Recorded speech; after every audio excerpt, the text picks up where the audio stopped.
in League One to be able to have that international break. Does that help if you've got a smaller squad, because you can get those niggles sorted, you can rest players that need it? Yeah, it helps in terms of clearing up, little niggles and things like that. But the problem is you have the boys coming back from international duty and you're not sure what shape they're going to be in. So until we see them tomorrow, we're not too sure. How much contact do you have with the players when they're out there? Because it is difficult to get in touch. I mean, Lewis was just saying to get in touch with Yas to find out what he's been doing with Iraq, and Massimo and Brad as well. Maybe Australia is a lot easier to see how they're getting on. We get to find out how much time they've played. Obviously, with Mass, it was, from our point of view, a bonus that he didn't play in the last game. I think Yas has played a little bit more. So and Brad not as much. So we have to weigh that up in terms of who needs more training, who needs less training when they come back. So basically, it's just wrapping them up in cotton wool and making sure they're ready and available for Saturday.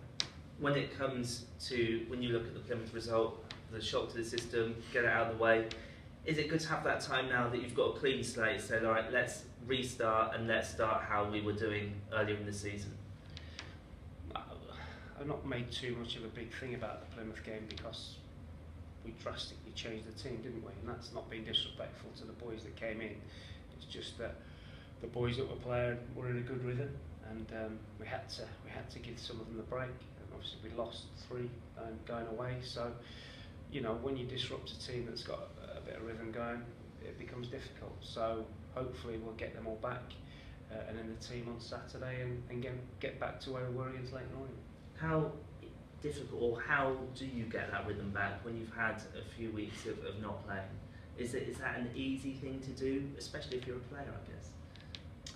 I think the players are just desperate to play. They want to play every game. They enjoy training. I'm not too worried about that. I think that with the way we play, they're very comfortable with it. They're well versed in it now. They know what we expect and they know how we play. So I'm not too worried about the rhythm. I think that we've reminded them about the start at Bradford, and we have to be better. And if we start well, then we'll be alright. They're desperate to play. What about you? What's it been like for you not having a match? No, you always want to play, don't you? You look and think. When you're watching last Saturday's results, you think, well, we've got 2 games in hand, but you'd rather have the points, wouldn't you, on the board? But the table's looking good for us at the moment, and we want to make sure that 5 o'clock on Saturday is looking even better.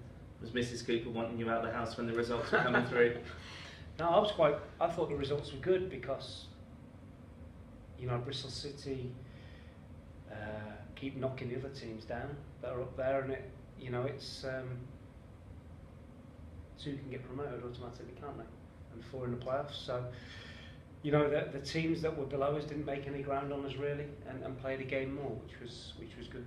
I can just imagine maybe Friday, Mrs. Cooper saying to you, right, no game tomorrow, here's that list of jobs of stuff you said you were going to do that you haven't done yet. Exactly, I've got, the drill was out, so the hammer, the drill, the lot, windows, got done, everything. No, you talk about